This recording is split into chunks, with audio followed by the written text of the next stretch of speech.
Okay, let's start off with running in place.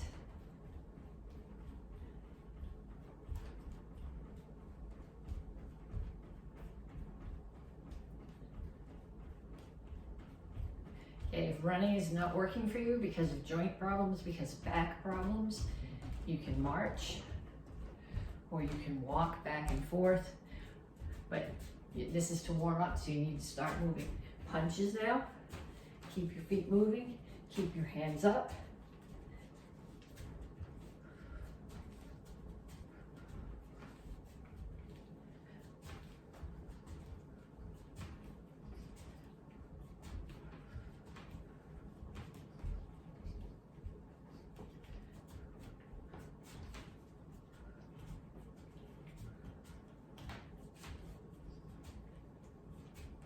And shuffle forward and back.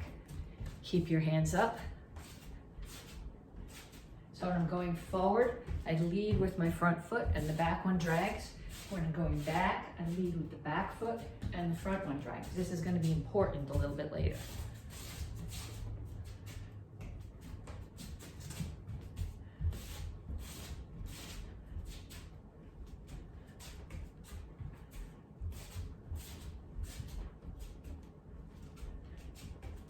And knees. Keep the standing one bent. That keeps a load on this leg, so it's just more work. If you're doing the work anyway, you may as well do a little bit more. Other side.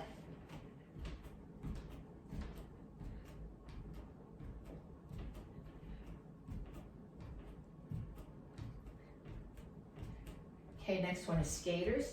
Ideally, you step and touch behind. If you want more, step and reach behind and balance. If you need less, step and touch.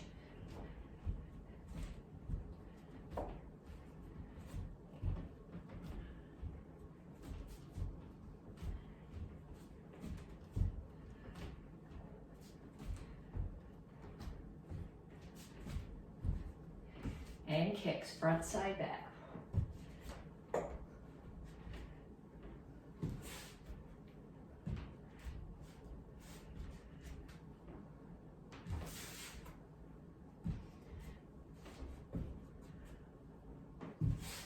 Keep your hands up. Make sure that the standing foot is pointed in the right direction, which means when I'm throwing a side kick there, the toes of the standing foot are pointing that way. Okay, now we stretch. Reach up.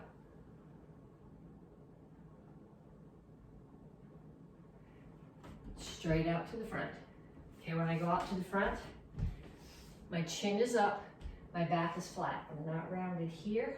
It's completely flat. Someone could actually stand here. And then reach for the floor.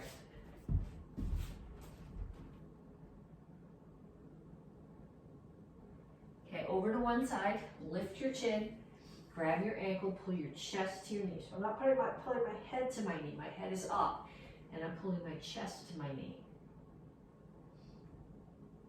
Down in a side stretch, both heels on the floor. If you need more stretch, take this elbow inside the knee, push the knee further open.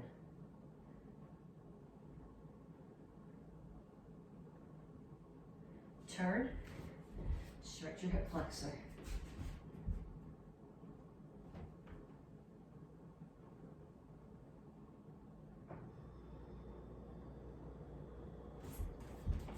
Stand up, straighten out both knees.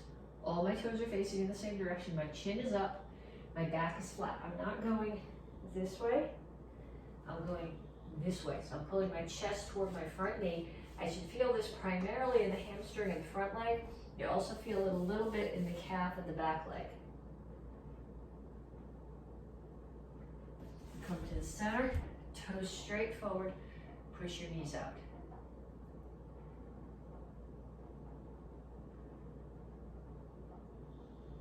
Other side, chin up, grab your ankle, pull your chest to your knee.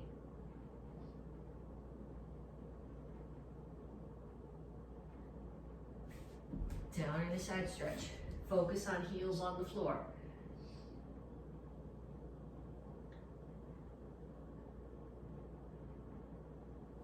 Turn, stretch your hip flexor.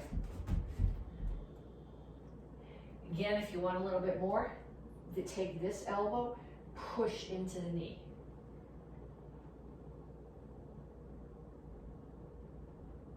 Straighten up the legs, toes in the same direction, knee straight, chin up, chest toward the front knee.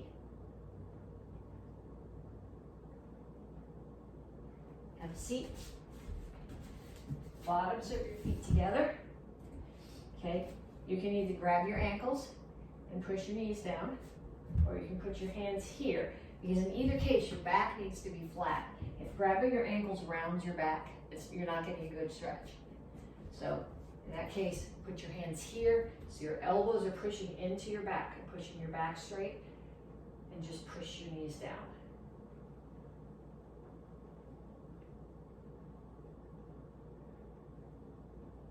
Feet straight out in front of you. Grab your toes, pull your heels up off the floor. Okay, I'm not rounded here, my chin is still up.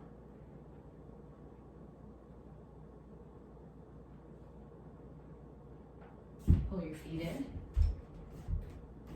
Heels on the floor, rock back and forth.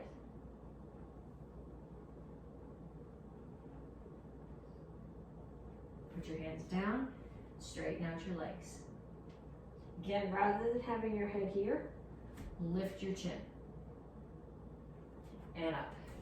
Okay, then we're gonna do 3 exercises, one that targets upper body, one that targets core, one that targets lower body. And each one, I'm gonna show it to you, and then you're going to do it on your own, once I've shown them all to you, for at least a minute each. The first one is tabletop to L-sit. Some of you guys hate this one. I don't really care. I like this one. It's gonna keep on coming back. What you need to do when you do this is you don't want your hands way back here. You want your hands, ideally your fingers are facing this way. My wrists don't bend enough to do that. I have to do this up on my knuckles.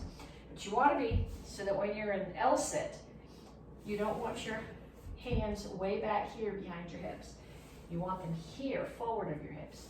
So then I put my feet down, I lift my hips, push them to the ceiling, and then I pull them back behind my hands. My butt is not touching the floor. The goal here with the L-sit would be eventually to get your feet up to hold them off the floor. I'm not there yet, but I've got more weight off them than I did this time last summer. So hips up, and then pull your hands, your butt behind your hands, butt off the floor. Okay, that's tabletop to L-sit, 1 minute. Next one is cross-legged. So like locked up, feet crossed. We're gonna do sit-ups this way. So my hands are here. They're not pulling me up and down. Okay, they're staying here towards the ceiling. So they come up, my legs are crossed. It gives you way less leverage than having them out here. So it's more work on your core. If you let your arms come back here, then your shoulders are pulling you up, which is not what I'm looking for. I'm looking for your core muscles to be pulling you up. Okay, so that's the second one. The third one is squat to lunge. Now when you do a squat, you want the bulk of your weight to be on your heels. So you want your feet out comfortably so that you're planted solid. You want your toes straight forward, and you want your weight in your heels. You can actually take your toes off the floor when you do this, okay? You're not going here or here. Think about a chair behind you, and you're putting your butt down on the chair. So my shoulders are staying over my hips. When I do my lunge, I'm stepping back far enough that my knee is over my ankle. If you don't step back far enough, you get your knee sticking out past your ankle, past your toes. That puts a lot of stress on your knee. So step back far enough that your ankle, knees over your ankle, and almost touch your knee to the floor. If you're doing it on a mat or on a carpet with a pad under it, if you bang your knee on the floor, it doesn't matter. If you do it on the wooden floor, on the pavement like that, it's gonna hurt. So you're gonna step out, squat, step in, lunge. Squat, lunge. Squat, lunge. squat, lunge. And I want you to do that for a minute. So a minute of tabletop to L sit, a minute of, I think they call that tailor sit with your legs crossed, sit-ups, and a minute of squat to lunge. Okay, now we're gonna work on some combatives. A lot of the self-defenses that we're doing this cycle going forward come from Krav Maga, and they're based on these combatives, the punches, the kicks, the knees, the elbows. And we're just gonna review some basics.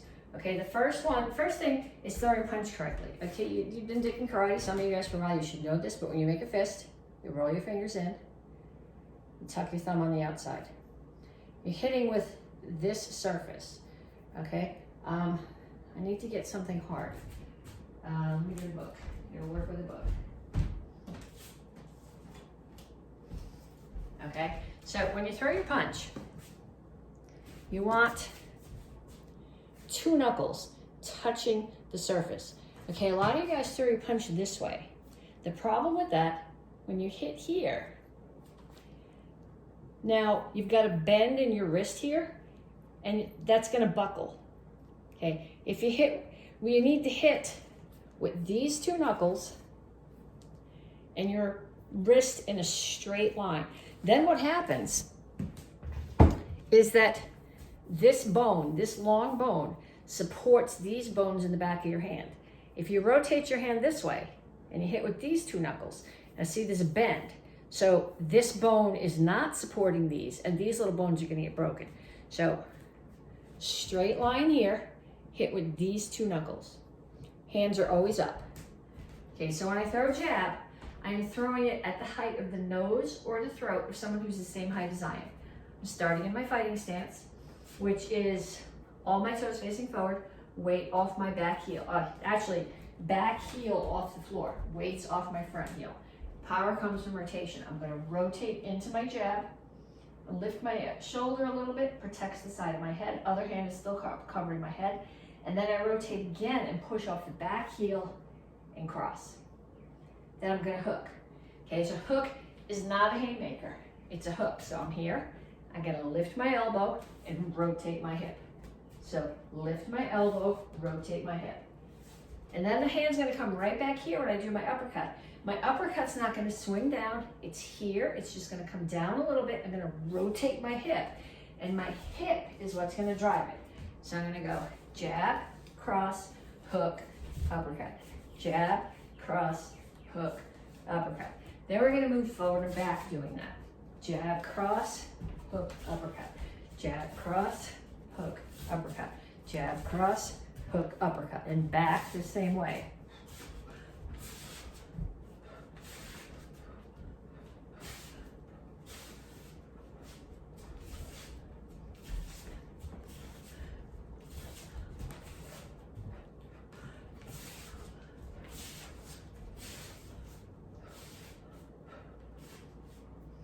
Okay, so I want you to do that back and forth a bunch of times. Then we're gonna add to that an instep kick. Okay, when you do an instep kick, if you're doing it, someone's holding your pad, you're actually doing it with your instep, top of your foot, where your shoes would be, where your shoelaces would be if you were wearing shoes. It's meant to be a groin kick, so it's not really high. If you're actually doing this to someone, if you're wearing big boots, especially steel-toed boots, hit them with the toe of the boot, hit them with your instep. If you're doing this in bare feet, you're gonna do a lot more damage to them by hitting with the base of your shin and a lot less damage to yourself. Okay, but in either case, I'm starting here in my fighting stance. My knee comes up and flick. So up, up, up. Okay, it's not really high. It's a groin kick. Assume the person that you're kicking is about the same height as you, maybe just a little bit taller. So I can do this from my front leg or my back leg. But in either case, I'm gonna come back to my fighting stance. So if it's from my back leg, I'm right back to my fighting stance. Front leg, right back to my fighting stance. Okay, so then we're gonna travel.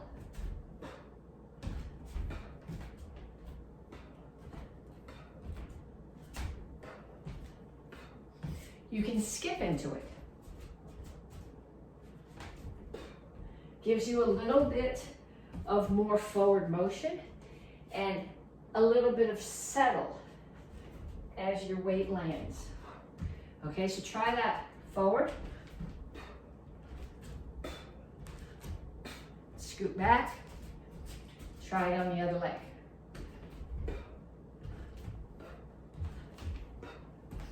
Okay, then one more technique, and then you're gonna have to get a partner and put it on a target. The last one is elbows. Okay, when you throw elbows, you're not hitting with the tip of your elbow. If you hit with the tip of your elbow, you're gonna do way more damage to yourself than to the person you're hitting. Okay, make muscle. You're hitting either with this muscle or with this muscle. Okay, so if I go across, I hit coming across with this muscle and back with this one. Same thing going up. I hit coming up with this muscle and down with that one. So if somebody's head is here coming in, I hit one side of their head, I pass, I come back, hit the other side of their head. Hit one side, hit the back. Okay, so I want you to start here, step in, forward and back. Step in, forward and back. You always keep your other hand up to protect your head. And the same thing on the other side. Okay, you can do it off the backhand. You get a little bit more rotation that way. You're not quite as close. It's gonna depend really how you do it, on how close your target is to you, how big your target is compared to you. Okay, same thing coming forward, coming up and down. I'm gonna come up under the chin with this side, and then back down on the bridge of the nose with this side, up and down. Other hand is up, covering my face. I come up and then settle my weight down. Under the chin, bridge of the nose.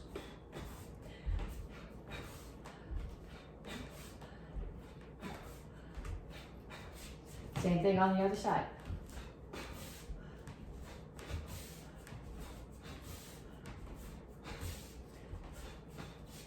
Okay, so now you need to find somebody in your house to practice this with you who's gonna offer you targets. For jab, cross, hook, uppercut, your targets are like this. You're gonna hit left, right, left, right. So your partner's gonna do left, right, left, right. Okay, left, right, left, right. Left, right, left, right.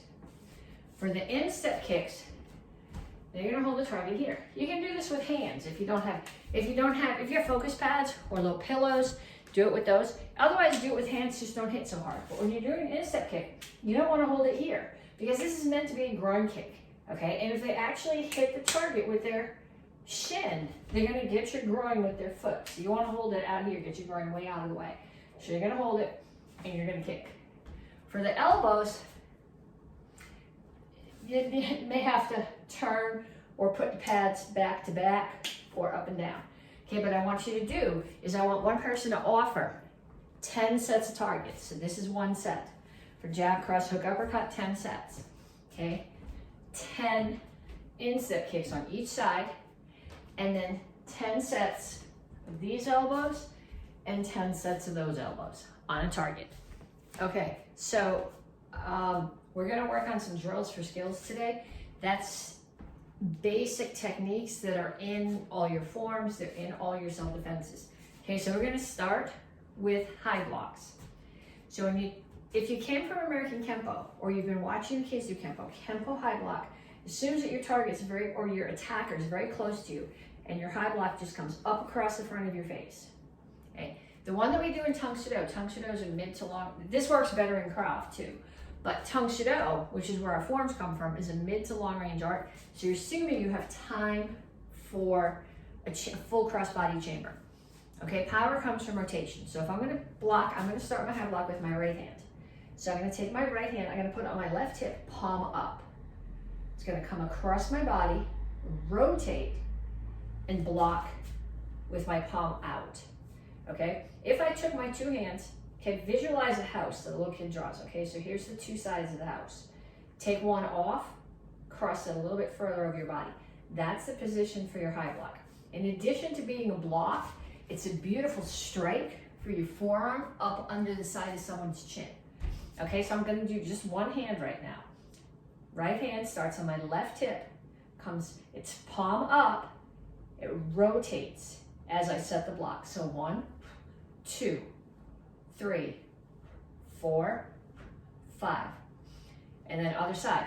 So left hand starts on my right hip. It's palm up. 1, 2, 3, 4, 5.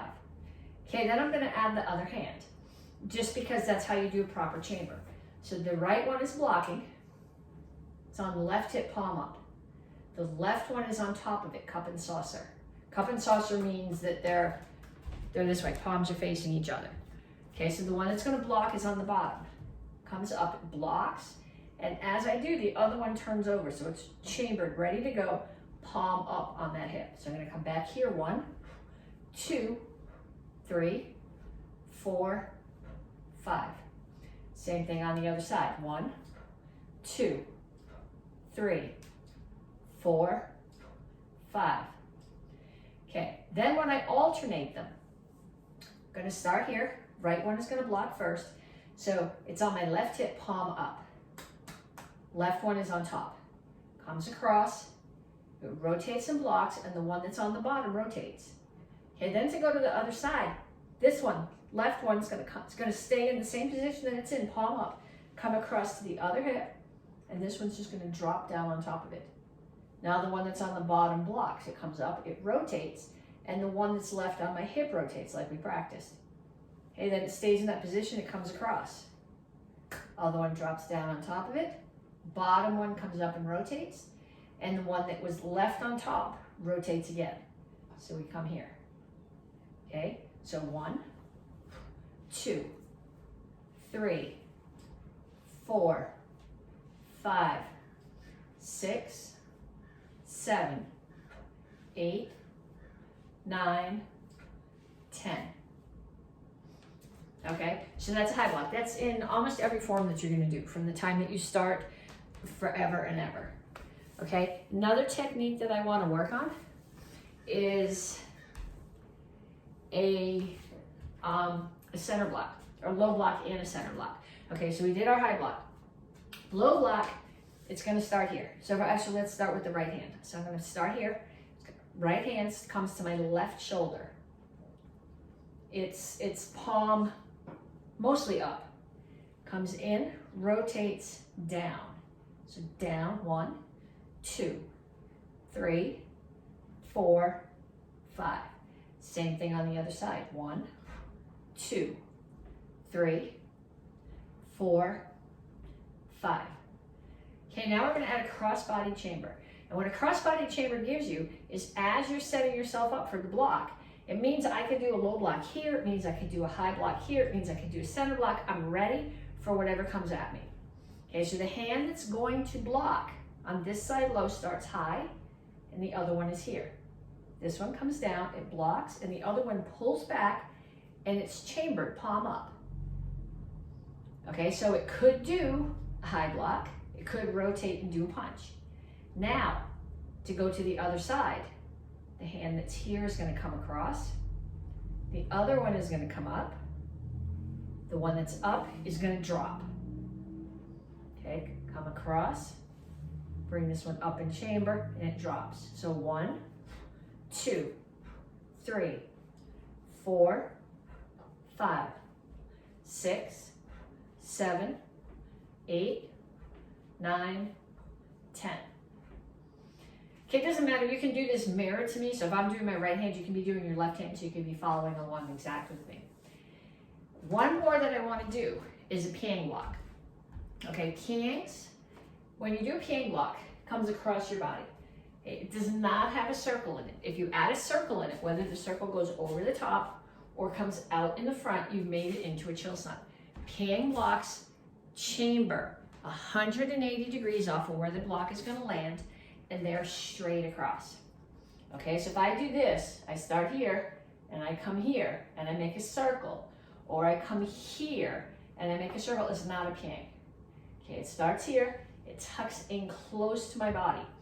So my hands are gonna start here, okay? As if my palms are facing each other.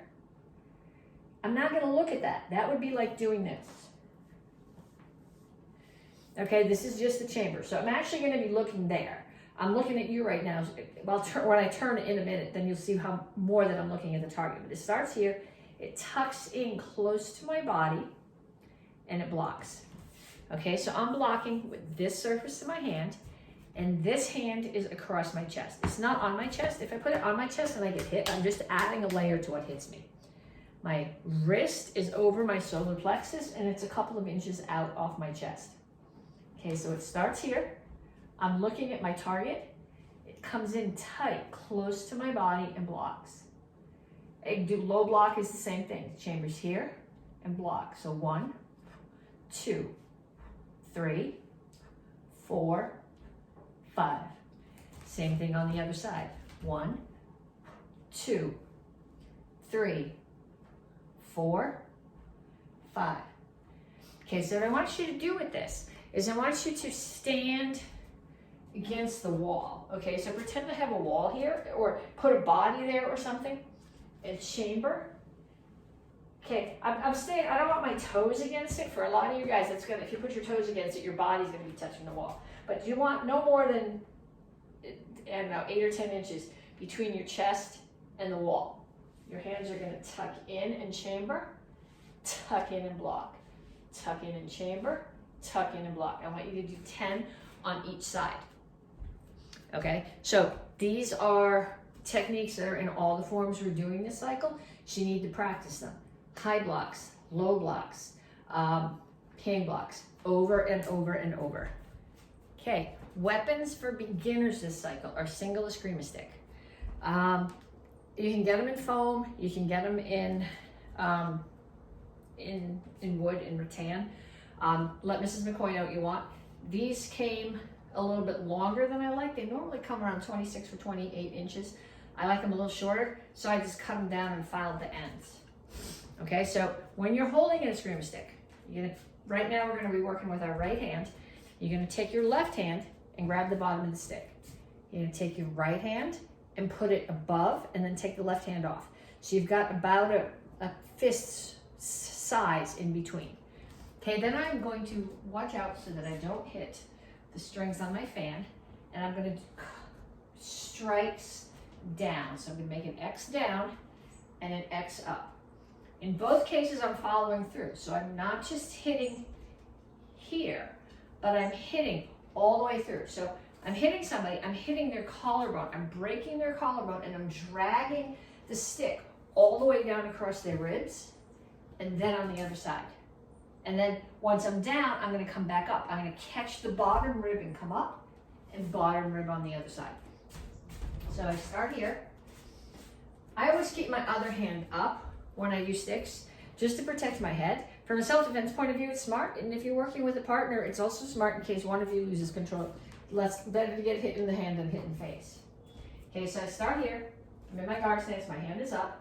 I'm gonna step forward, strike down and down. So I made an X and up and up. So I'm going right to left, left to right, both coming down, right to left, left to right, both coming up. Okay, if you have a heavy bag, you can practice on the heavy bag. If you don't have a heavy bag, find somebody in your house, give them a stick. If you're facing opposite them and you both hit down, right down, right up, left up, you'll be hitting each other's sticks. If you have a heavy bag, practice it on the heavy bag. If you have a foam stick and you want to practice it on a tree, you can do that, but practice gently, because if you hit the stick hard against a tree, you'll break the plastic core inside the foam stick. Okay, weapons for intermediate is double sticks. Intermediate in the Karate Kids class is green belts. In Tang Soo class, it is green belts and 3 straight brown belts. So your first brown belt. You guys will be doing 2 eskrima sticks. Okay, the drills that we're gonna do, I'm gonna show you one hand, and then I'm gonna show you the other. Okay, so you should know how to hold this, but I'm gonna start in my right hand. So I'm gonna put it in my left hand, grab the bottom, then I'm gonna take my right hand and put it over, so that when I let go of my left, I got one hand space underneath. So I'm gonna practice now is a tick. So it comes across this way, just straight across, back and forth, back and forth, back and forth. Okay, other hand is always up. because it protects you from getting hit in the face. Then I'm going to turn it sideways and do the same thing.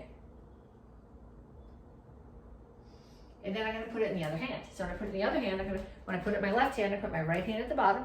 Left hand's going to grab on top and here. And I'm going to bring it up and I'm going to strike. Okay, I'm not swinging my arm here. I'm just swinging from my wrist. And then I'm also going to do it up and down. Okay, so this is not, if you did the beginner, the single stick with me, that was a follow through strike. This one is not follow through, it bounces off. So what I'd like you to do is I'd like you to find somebody in your house and give them your other stick. And have them hold it out here like this, so it's really far away from their face. And then you're going to take your stick, and you're going to practice the tick on it, both hands. I suppose if there's nobody who will practice with you, I think I'm too stupid to do it on this side, you can practice it on your own.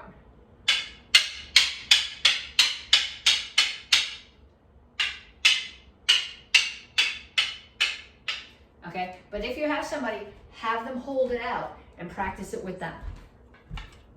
Okay, weapons for the advanced class this cycle, which is red belt kids, and for teens and adults, it's red belts and 2 and 1 stripe brown belts is side. Okay, they come in a set. You can get aluminum ones, which are very light, or stainless ones like this. These are stainless. I find the steel ones a little bit easier to work with because I find that the weight makes it easier to spin. The downside of these heavy ones is if you drop them on your feet, they hurt a lot more. Okay, so we're gonna practice some strikes with them to start. We're gonna practice how you hold them and then how you strike with them. When I'm holding it, okay, if I have the point tucked in and the handle is sticking out, that's called closed.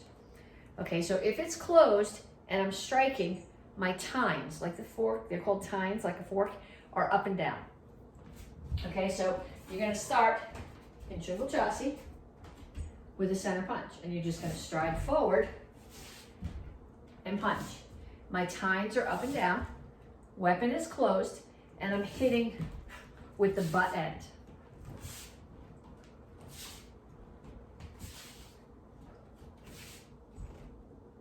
Okay, now to open it, if it's open, I got the points out and the handle is in my hand. Okay, so when I'm holding it closed, I have my thumb in here, 3 fingers wrapped here, and my index finger along the top. That lets me guide it.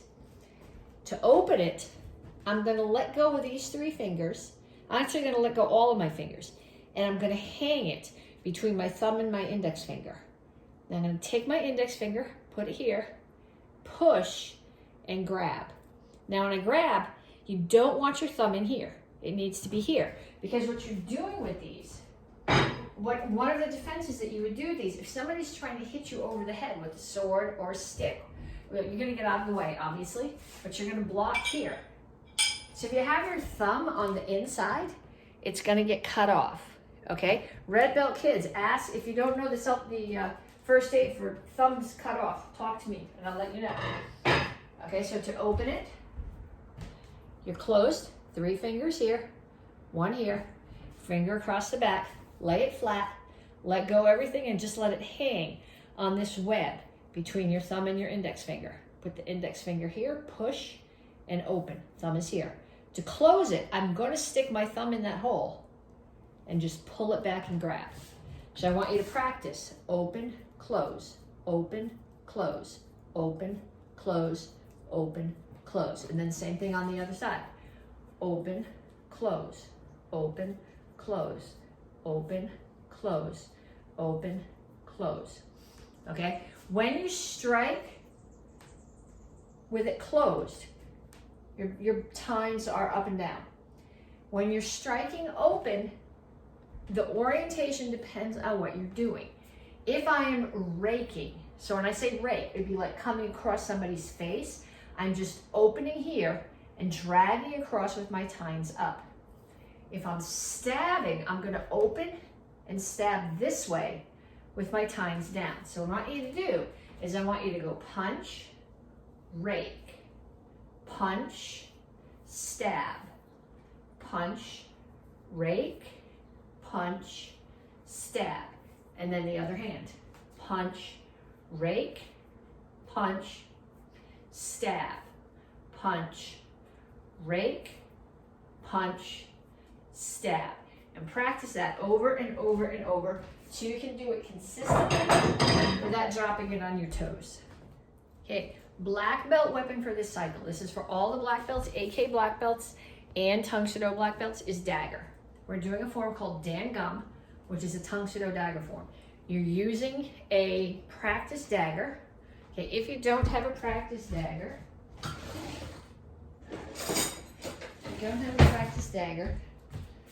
you can use a kitchen knife. Okay, what you need is a knife that has a dull side and a sharp side, a dull side and a sharp side, not one that's bladed on both sides. That's completely different. That would be not what this form works with. Okay, so we're going to start here. I'm just showing you the very beginning of the form right now. If you had your uniform on, you could tuck it into your belt. I don't have a uniform, so I'm just going to put my hand here. But just like when you're doing a sword form and you put it into your belt with the business side facing up, you're going to put it into the left side of your belt with the business side facing up. This is going on the assumption that you would be right-handed and you're going to draw it with your right hand. So if you're left-handed, you're just going to have to, for the sake of this, pretend you're right-handed and draw it with your right hand.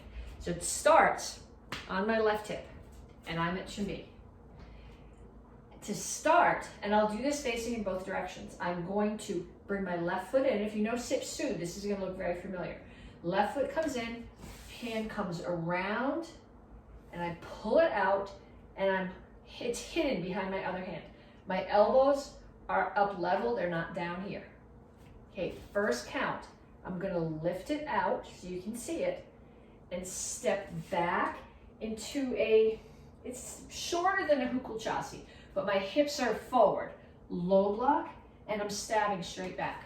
So the stab comes straight back here.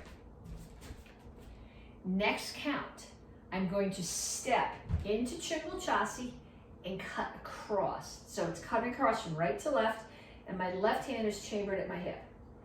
Next count, I'm going to do a front kick. I'm going to turn my hand over so my palm is facing the ceiling and the blade is facing away from me. Cut across. Then I turn my hand back over again so my palm is facing the floor and cut across again and end up in a horse stance. Okay, so facing the other way, it starts here. My blade is business side up and I'm at ready. Left foot comes in, right hand comes over, comes up. Draw it out. When I draw it out, the business side is facing to my left. I step back with my right foot, low block, stab straight back. Step out to Chungul chassis, cut. Left hand is chambered here. Front kick, turn my hand over, cut across, turn it back over, cut across again. I'm cutting across at neck height or rib height, depending on how tall my opponent is, and I'm in a horse stance. Okay, Tang Soo black belts. All the dans this cycle, first, seconds, and thirds, are all doing Shinjin Insu. So instead of an open hand form, your curriculum form this cycle is Shinjin Insu, which is a bow form. This is my absolute favorite weapon form. In 25 years of doing this, all the weapons forms I've seen, this one is by far my favorite. People tend to look at it and think it's very complicated, but it's got a handful of moves that once you've got down, you will use many times. So I'll be able to say to you at some point, step back, low, high, step forward, flute, spin, strike. And you know exactly what I'm talking about because there'll be moves you've done a bunch of times. So we're gonna work today on a couple of those basics. Okay, so the first one is low, high. It's basically, all I'm doing is taking my bow, and I'm using a screamer stick because I'm in the kitchen and there's a fan, and it has strings, and I don't really feel like taking out the bulbs or the little enclosures around them or catching on the string. But what I'm doing here is I'm just taking my bow and I'm moving it from hip to hip. Okay, so there's strikes that we do in the basic bow form where you're switching your hands. This one, you're not doing that. I've always got my right hand here, palm up, my left hand here, palm down. There's a place way later in the form that you switch it doing something else, but that's not related to this. Okay, so my bow is just here. But what I need to do when I do that is make a big circle over the top. Okay, power comes from rotation, so you want a ton of rotation. Now we call this low high because the first strike, okay, I've got the back end at my rib and I'm striking low. The second strike, I have the back end at my hip and I'm striking high. So we say low, high, low, high, low, high. The circle and the difference between low, high are more obvious when you're using a bow than when you're using a screaming stick. But I want you to practice that. So 1, 2, do that 10 times. Okay, and then the other strike we're going to practice is called a flute. Okay, you've seen people playing a flute. Actually, they play it on this side, I think. But your bow's the other way. Or maybe it's this side, I don't know. But what you're doing, what you want to think about, and this is hard to see without the bow, but when I do this strike, okay, if you look at me here, my bow is staying in a straight line. So if there's a wall here, I'm staying along this wall. I'm not taking the bow and swinging it out. I'm also keeping it level, okay? It's under the height of my arm and it tucks under my arm. So I'm gonna do a flute. I'm gonna start here. I'm gonna strike, pull back. As I pull back, I'm gonna spin. So I'm gonna strike. As I pull back, I'm gonna pick my left knee up and spin and land forward and strike across. So strike, my feet are together, everything is level, pull back the flute, swing around and strike. So show it to you facing forward and facing back. I'm gonna step forward, strike, pull it back, pick my left knee up, spin and strike. If I'm going this way, I step forward and strike, pull it up, my left knee comes up, and what's making me spin is my knee opening, so my hip follows. Okay, it's probably the easiest way to see it is if you're going the same direction as I am. So stab, pull back, spin and strike. Stab, pull back, spin and strike. So I want you to practice those two strikes, the low high and that flute with the spin.